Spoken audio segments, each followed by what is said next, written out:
All right. Good morning, everyone. We are back in Leviticus again today. Last week we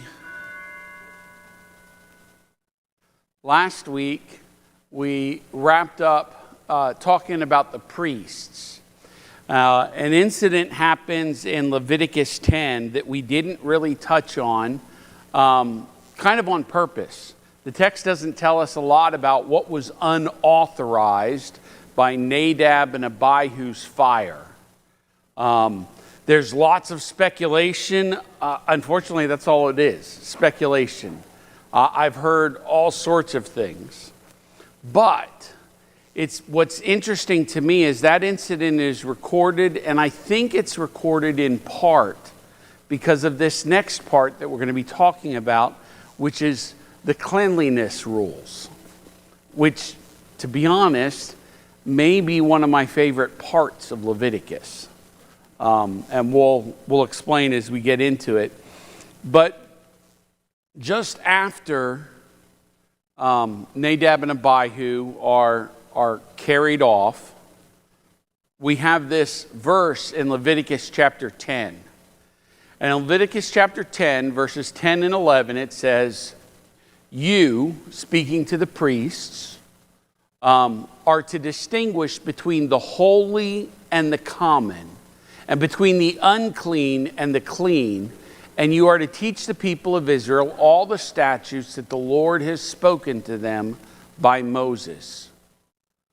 Holy and common, unclean and clean. All of you have heard the phrase, cleanliness is next to godliness, yes? According to Leviticus, that's not right. Leviticus would say cleanliness is next to holiness. There's something about being ceremonially clean that allows you to come into the presence of a holy God. And so my best speculation, however it is that they did or didn't, whatever they did or didn't do, what was unauthorized about the fire, my best speculation, my guess, is that Nadab and Abihu were struck down because they were not in a state of cleanliness. Whether that means, as some suppose, they've been drinking, and the directions say don't drink, or they entered a place that they weren't authorized to enter, or they were doing something casually when it was supposed to be formal. I don't know. But whatever they were doing was not authorized. And it's also possible, as we dive into this next section of 5 chapters, that it wasn't clean. And so let's talk about what cleanliness, holiness, what all of this means.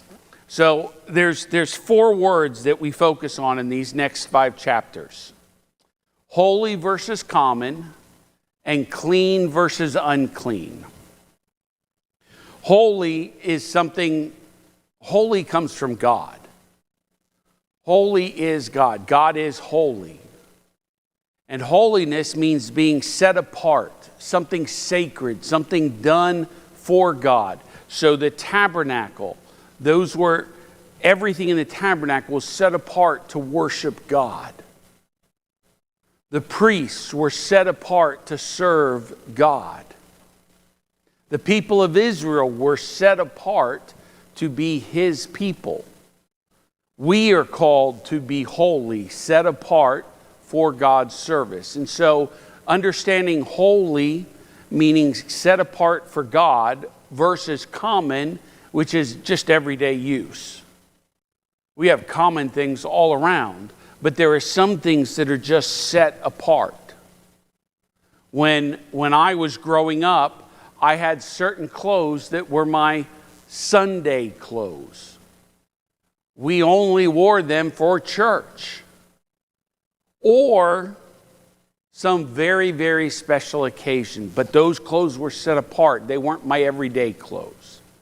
And so we have that concept throughout Scripture of holy versus common. We also see in Leviticus we start defining clean versus unclean. Now, important to note, clean and unclean is not a new term to the Old Testament here. You go all the way back to early Genesis in the story of Noah. Noah was told to bring 2 pairs of all unclean animals and 7 pairs of all clean animals. Now, we don't get any details as to what's clean, what's unclean, etc., but that clean, unclean distinction is not new. God sets apart certain things as unclean. We aren't under the Levitical law today, but how do we still distinguish between something that's holy and something that's common in today's culture?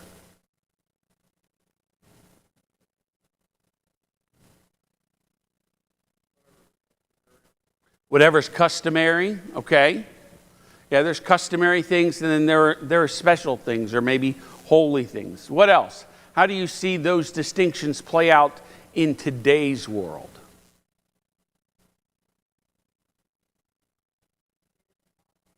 Sin and not sin?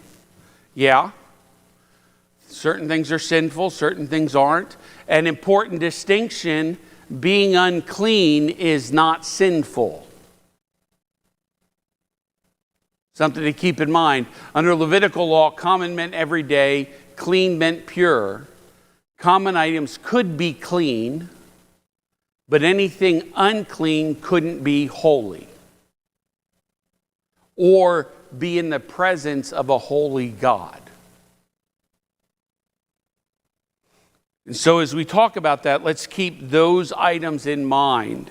We're going to dive through what I am considering to be 5 distinct groups in this next few chapters of what is clean versus unclean. There are 5 kind of groupings or classifications. And so we're going to dive through Leviticus. If you have your Bibles, we'll be in 11, 12, 13, 14, and 15. So let's go. Leviticus 11. Starting in chapter 2, or starting in verse 2, speak to the people of Israel, saying, these are the living things that you may eat among all the animals that are on the earth. Whatever parts the hoof and is cloven-footed and chews the cud, among those animals you may eat. So he goes then into a list of things that will part the hoof or chew the cud, but not both. And so he's very specific about what you can eat. Basically, what we find is grazing animals that are grass eaters, those are okay. Animals that don't just eat grass, but eat roots, eat nuts, eat plants, eat other animals or dead things, those animals are unclean. He goes into fish.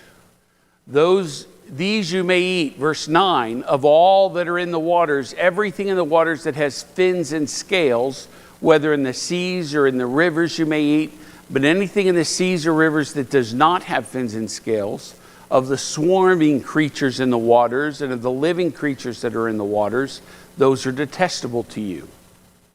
Lobster, shrimp, crabs, clams, all of those things, mussels, those are all unclean. Catfish, nope, not catfish. Salmon's okay. Common food in Israel would have been for fish, would have been tilapia. Sea of Galilee has lots of tilapia and a couple different varieties. So your standard white fish. But those were okay. The others weren't. Some distinctions between the two. Things that were filters for the ocean. Bottom feeders cleaning up the ocean. Scavengers in the ocean. Those are unclean. Regular swimming fish, just fine. He moves on from there to he'll talk about birds You're avoiding birds that eat dead animals, live animals, eat unclean animals, owls, vultures, those types of things that grab animals, hawks. Nope. You're left with doves and pigeons and things of that nature. Those are okay.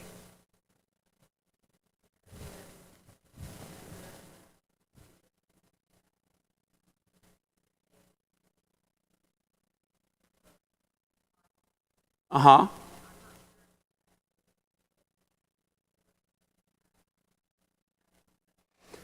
I'm not sure about Jehovah's Witness. I believe there are definitely several groups in the Seventh-day Adventist group.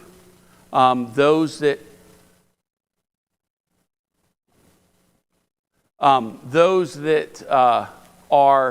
have those same or follow those same. A lot of Messianic Christian groups will still follow a lot of the dietary laws and say that.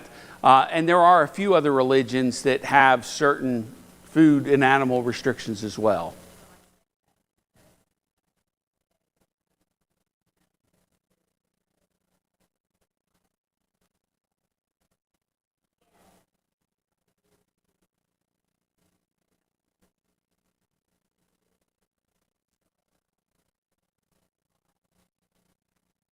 Yeah.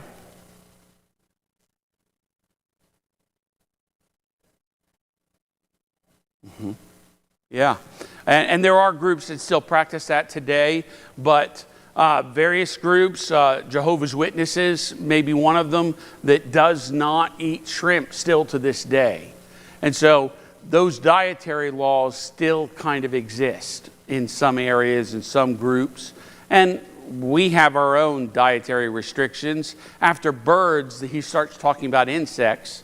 Your dining room table, you're totally allowed to have a meal of crickets, grasshoppers, anything that hops 4 legs and has jointed legs for hopping. So crickets and grasshoppers, those are locusts, those are fantastic eating. But the little centipedes and flies, those types of swarming insects, no, don't eat those. So just good things to know about what you can put on your dinner table. In Leviticus chapter 12, we talk specifically to women about childbirth.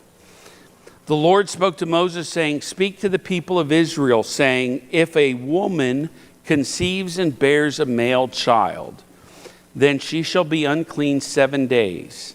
As at the time of her menstruation, she will be unclean. And on the 8th day, the flesh of his foreskin shall be circumcised. Then she shall continue for 33 days in the blood of her purifying. She shall not touch anything holy, nor come into the sanctuary until the days of her purifying are completed. But if she bears a female child, then she shall be unclean 2 weeks, as in her menstruation, and she shall continue in the blood of her purifying for 66 days. So if you have a baby, you're going to be unclean for anywhere from a month and a half to 2 months to almost 3 months. Because you have to add those extra days and weeks. Well, that seems like he's just picking on women. But actually, stop and let's think about it. You know, a lot of moms today that they have a newborn, especially a couple years back, they have a newborn and they don't go anywhere for a little while, a week, a month, just because they want to keep the baby home, let the baby build up an immune system. Parents sometimes even do this crazy thing, make grandparents wash their hands and do other things in order to hold the baby. Newborns, yeah, you have to wash your hands. Crazy. Huh. We're not all that different. Imagine being a woman in the Old Testament, your daily responsibilities about getting up, starting a fire, making food, taking care of everybody, all of those responsibilities in the house. Well, gee, you have a baby, you have about 5 to, 5 to 10 weeks off. You're separated, you're isolated. People don't come near you and bother you. You get to bond with the baby. You don't have extra chores. Maybe not so bad at all. And an interesting note, talked to a medical professional about this. Most newborns today, especially here in the U.S., are given a vitamin K booster at birth. The reason for that vitamin K booster is because vitamin K is an essential part of clotting, and most babies don't have enough vitamin K. It doesn't naturally produce enough for those clotting factors until about 7-8 days old. Interesting that circumcision doesn't happen until day 8, when they would be able to clot after birth. Just odd things that are just interesting to know. We go on from Leviticus 12 and move to Leviticus 13. We start talking about skin infections, leprosy. Now, understand that in the Old Testament, any kind of skin disease was typically called leprosy. It does not necessarily mean leprosy the way we define leprosy today. But as you read through those descriptions, some of the things they describe, you're like, oh, well, that makes sense. An important thing to note, being bald on your forehead or bald on the back of your head, not leprosy, not unclean. That's a good thing. Leviticus chapter 13, starting in verse 1, the Lord spoke to Moses and Aaron, saying, when a person has on the skin of his body a swelling, or an eruption, or a spot, and it turns into a case of leprous disease on the skin of his body, then he shall be brought to Aaron the priest, or to one of his sons the priests, and the priest shall examine the diseased area on the skin of his body. And if the hair in the diseased area has turned white, and the disease appears to be deeper than the skin of his body, it is a case of leprous disease. When the priest has examined him, he shall pronounce him unclean. And then what happens to unclean people who have a skin something? You spend 7 days in isolation, and the priest checks on you again. If things change, either you become clean, and then there's sacrifices, or you're still unclean, and we isolate you for another 7 days. And we do that until it looks like we're at this is the new normal, and then you're either clean or you're unclean and outside of the community. Leprous diseases along of those lines. Starting in verse 47, skipping down in chapter 13, when there is a case of leprous disease in a garment. If you didn't know, clothing can catch leprosy. Not really. Whether a woolen or linen garment in warp or woof of linen or wool or in a skin or in anything made of skin, if the disease is greenish or reddish in the garment or in the skin or in the warp or the woof or in any article made of skin, it is a case of leprous disease, and it shall be shown to the priest. Today we would call that mold and mildew, fungus type things growing on articles. Then, and the priest shall examine the disease and shut up that which has the disease for 7 days. Then he shall examine the disease on the 7th day, and if the disease has spread in the garment, in the warp or the woof or in the skin, whatever is to be used, whatever the use of the skin, the disease is a persistent leprous disease. It is unclean, and he shall burn the garment or the warp or the woof, the wool or the linen or any article made of skin that is diseased, for it is persistent. It shall be burned with fire. So when something gets molded and it's washed, it can't come out, and that mold persists, we get rid of it. We don't want that mold infecting people or other things. And so to prevent spread, we get rid of it. Skipping to chapter 15, 14 is mostly about how you cleanse and celebrate and thank God for becoming unclean and then becoming clean again. So when you have a leprous disease, what do you do once you become clean? Well, there are sacrifices to be made, saying thanks. In Leviticus 15, starting in verse 2, speak to the people of Israel and say to them, when any man has a discharge from his body, his discharge is unclean. And this is the law of uncleanness for a discharge. Whether his body runs with his discharge or his body is blocked up by his discharge, it is his uncleanness.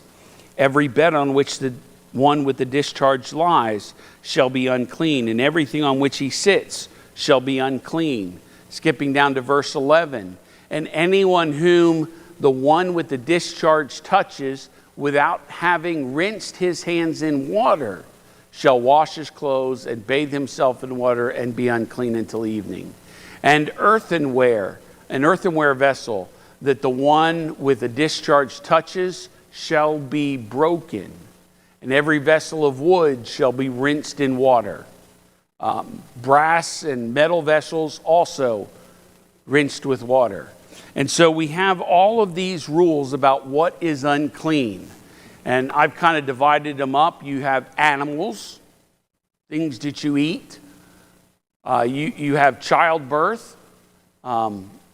Inside of there's other laws. Deuteronomy will expand and include menstruation. You have skin infection and disease, mold and mildew, bodily discharges. And so we have all of these things that make us unclean. And my question is this: why?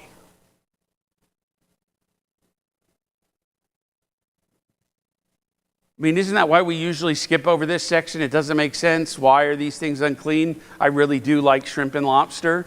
So why is it unclean? I hear catfish is pretty good.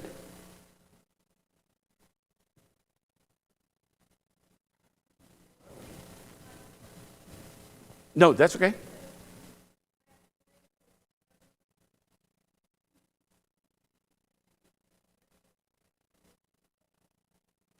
Okay. Absolutely. So when the Black Plague was prevalent, brought on by mice and rats and rodents that were infecting people, Jewish communities were often more immune. They didn't have those issues because mice and rats are unclean animals, so they got rid of them. And the person who got rid of them was unclean till evening after he had to wash and bathe and clean up after himself. Yeah.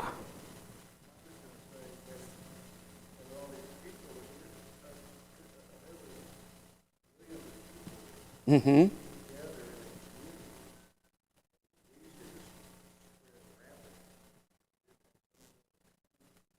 Absolutely.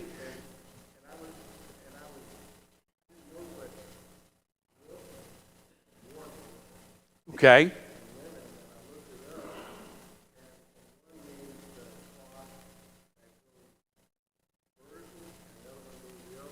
Ah.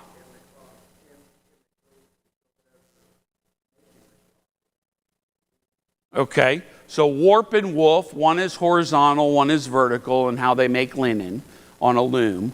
But in a community, and realize we're talking about millions of Israelites coming out into the wilderness and then going to inhabit new cities. If there weren't some kind of cleanliness laws or rules like these, disease would be rampant and would spread. Merv?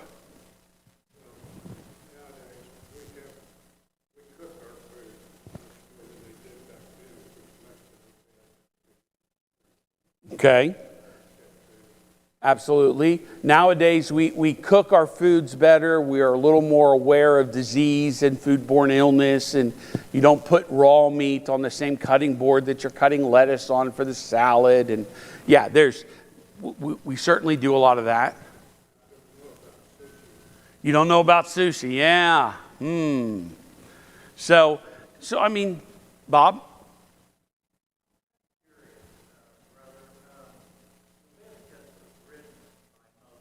Yes.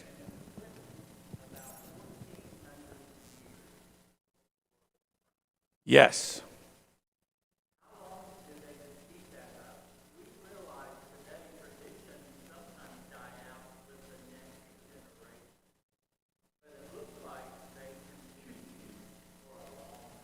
They did, and you still have conservative Orthodox Jews that follow these laws. They're still in practice. And in Middle Ages, in times of the Black Plague, in communities, we know we have communities of Israelites, Jewish individuals that follow more of these practices than others. Now, are some of them more lax? Maybe a lot of them, but there are some that still do things. You still find labels in grocery stores about certain products being kosher. That means they follow Levitical dietary laws. You know, there's lots of reasons why these things are unclean.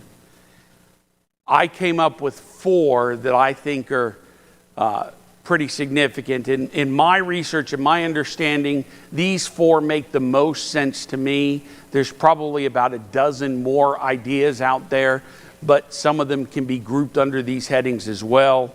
The first is simply a divine command.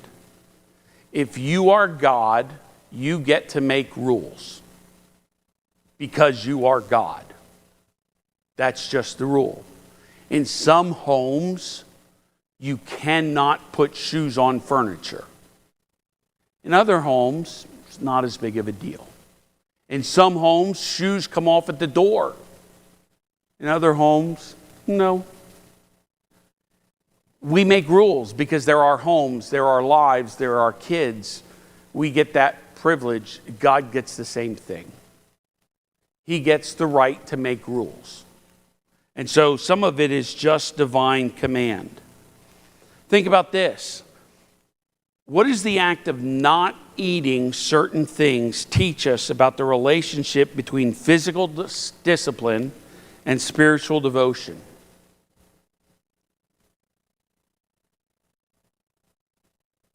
Just simply following rules helps us to discipline and control ourselves, to resist certain urges, to put ourselves in control and to think through the things that we are doing.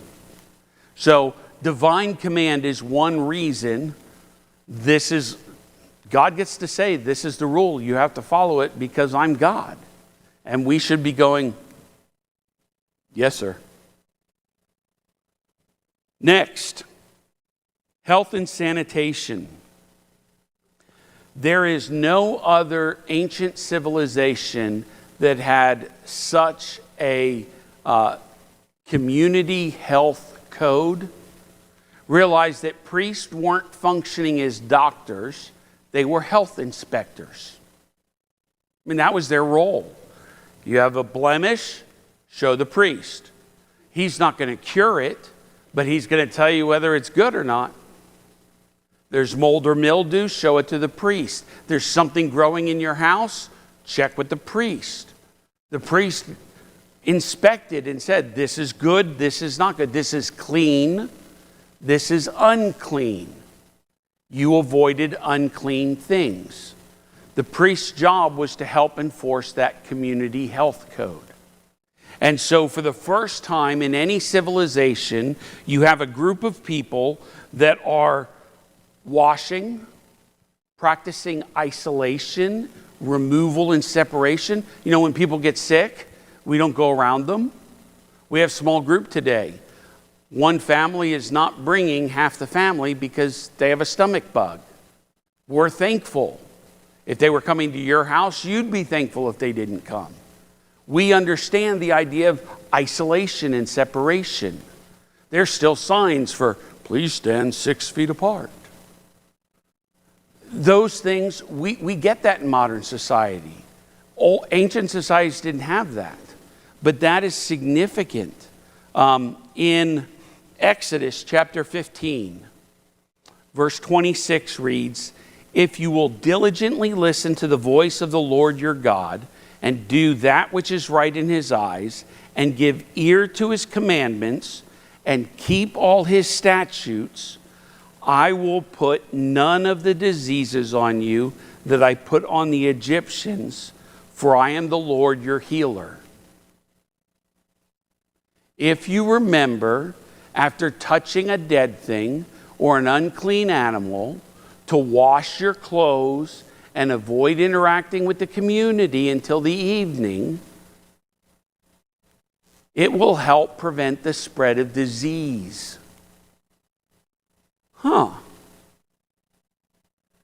Only a righteous and holy God could do something like that. So there are a lot of practical reasons for why these things were chosen and selected as clean versus unclean. And that's a good thing. There's something else.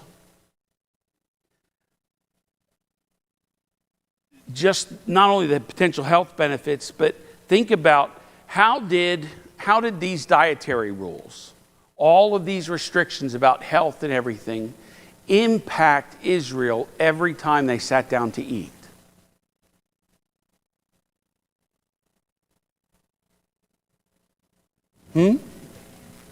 Your hands were clean. Food was properly prepared. Things that were more likely to spread disease were not part of your community. You knew that you were different from your neighbors and from the other nations and the other peoples because what they ate and what you ate was different. You got reinforced every day, every time you sat down to a meal, that you're different. You're following the rules and laws of a holy God. Over and over, Israel gets told, people will look at you and say, what people is like this that has a God so close and such righteous laws for its people to follow? People would recognize, hey, there's something different. And while there might be the downside of you get blamed because your community doesn't have a disease that everybody else seems to have, the upside is you don't have the disease. And so that's something that's significant. Parallels to life and death. God is the source of life, the source of all things good, holy, righteous. Everything that's marked as unclean has an indication towards death and decay. Mold, mildew, decay. Unclean animals are the vacuum cleaners and Zumba robot cleaners of the animal kingdom. That's what they do. They eat the dead things. They clean up the old carcasses. They eat all of that kind of stuff. God's don't deal with those dead things or the things that eat them. You're not to eat the vacuum cleaner. That's just not what you're supposed to do. You're not supposed to suck on the filter in your water system. It's just gross.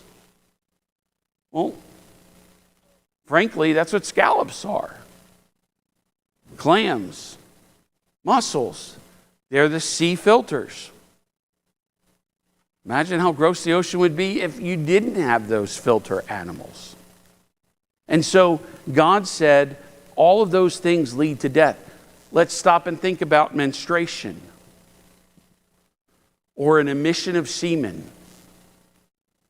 Those things also made you unclean. Well, we know blood is associated with life. The law tells us that. The life of a creature is in its blood. So when you have blood loss, you have uncleanness.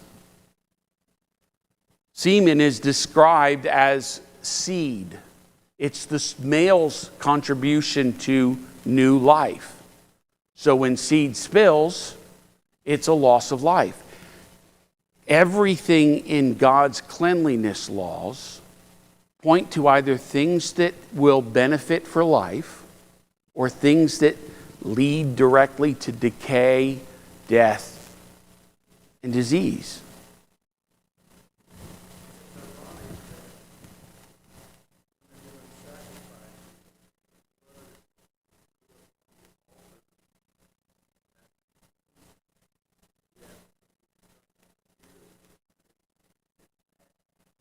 Yeah, the blood is God's. When you put it upon the altar, it provides cleansing.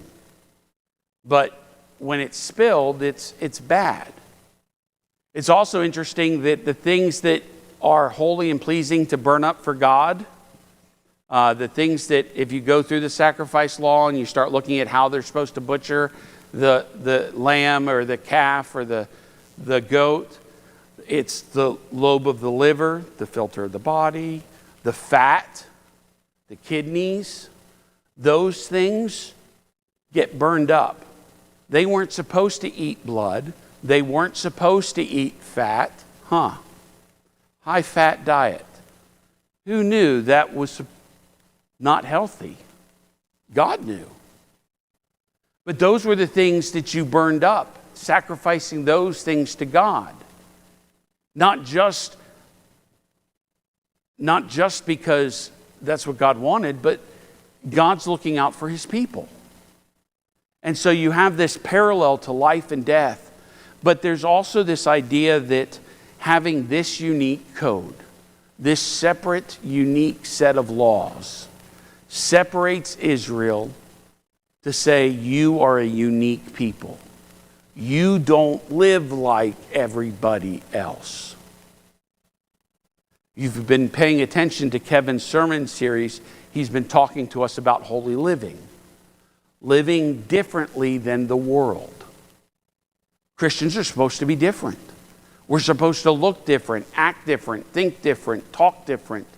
We focus on different things as important and priceless and special because we're a unique, distinct people, a people designed for God.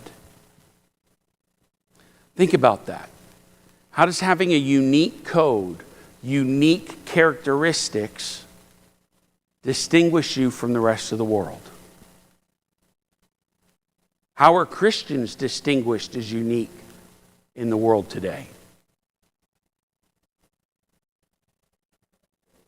By how we live. Absolutely. What else?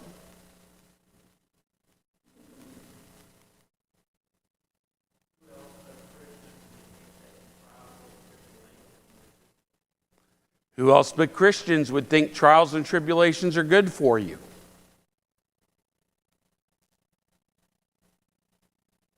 Hardship has purpose.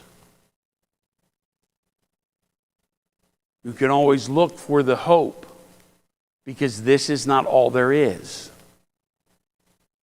And so having that distinguishing code of why is it unclean is significant. You know, as I look at the cleanliness laws, there's this quote. The destined end of man is not happiness, nor health, but holiness. God's one aim is the production of saints. He is not an eternal blessing machine for men. He did not come to save men out of pity. He came to save men because he had created them to be holy. God saved us so that we could be set apart for him.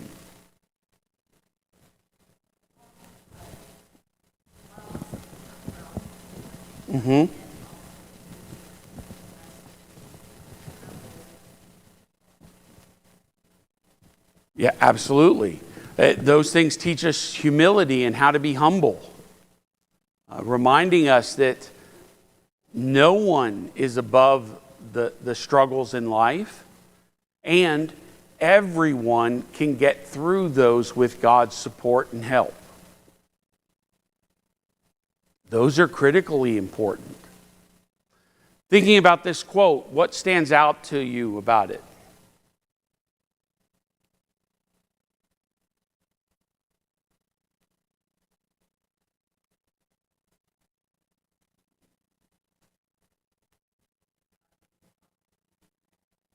God doesn't promise you we'll be happy. That is correct.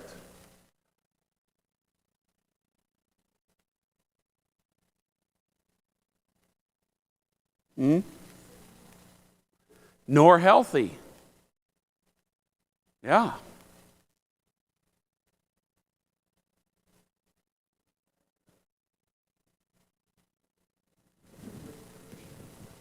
It looks like the Great Commission, absolutely. God wants relationship with us. Our job is to proclaim Him. And part of that proclamation is that God wants others to have relationship with Him. Our whole purpose is to be set apart for God and focused on Him and what He does. You know, as I read through this, the idea that God is not an eternal blessing machine.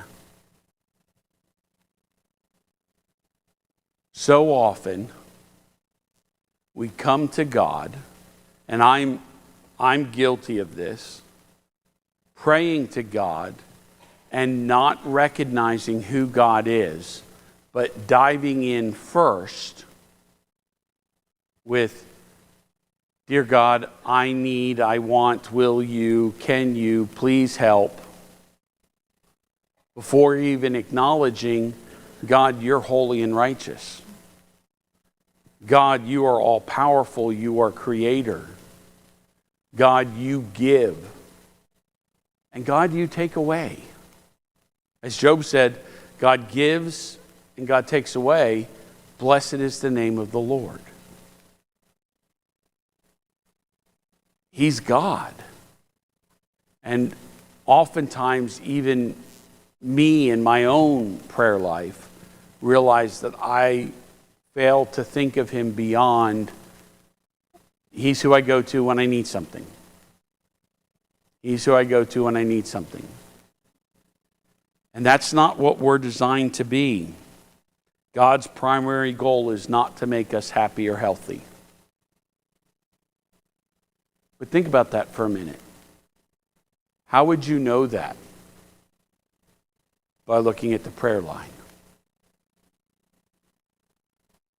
Don't get me wrong. I want to pray for people that are sick. And people that are struggling with health issues, we want to pray for them. And that's important. Scripture tells us it's a good thing. But certainly, in a body and community of believers, there should be more than just health. Bob.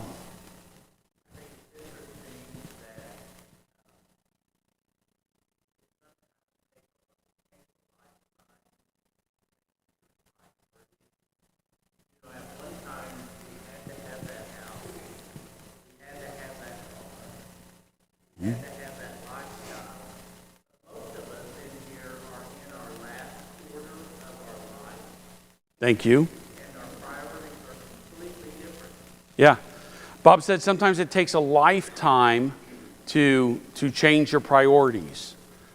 He says that most of us are in the last quarter of life, and we've learned that it's not about that house or that car or that something.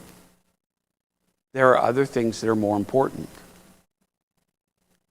What a blessing to pass that on to a younger generation. To remind them that, hey, just because I'm pop doesn't mean I don't sin. And doesn't mean I still don't struggle. Doesn't mean I still don't have anxiety at times, and worries, and fears, and doubts, and questions. What would happen, imagine for a minute, what if every member 50 and older started submitting prayer requests at least once a month about not health, but about spiritual matters, holiness, doubt, fear, anxiety, depression, sin, temptation. What if our prayer line included half of the prayer requests focusing on those items? How would that change this church?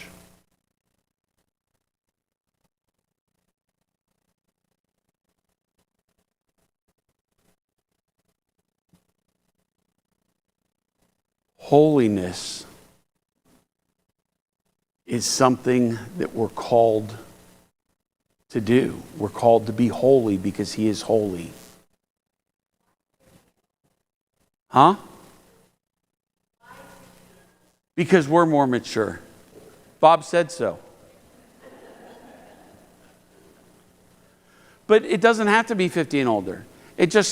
Imagine what would happen, how that would change, and frankly, the 50 and older, how that would impact our younger generation if they heard those things coming from our lips. It would rearrange priorities.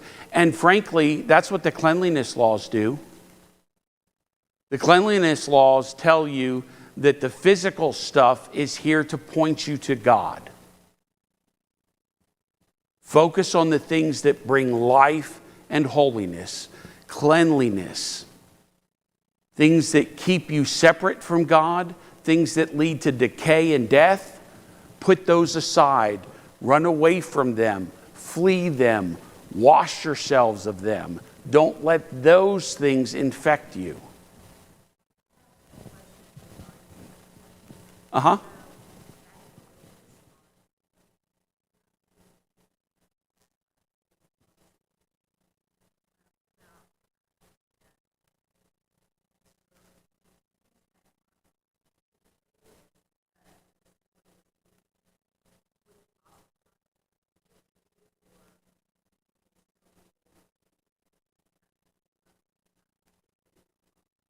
Okay, so the question is, we know that leprosy caused people to be isolated and ostracized from the community.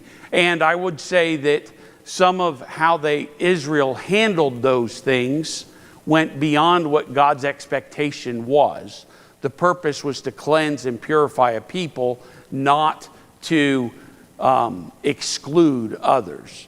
But what about things like cancer and leukemia and other things that may not be physically evident on the outside? And part of that is just natural aging. Those symptoms appear different. Most things that are contagious have an outward sign: fever, redness, infection, pus, swelling, those kinds of things, coughing and mucus and phlegm and snotty, runny noses. Sorry, I have a 2.5-year-old granddaughter.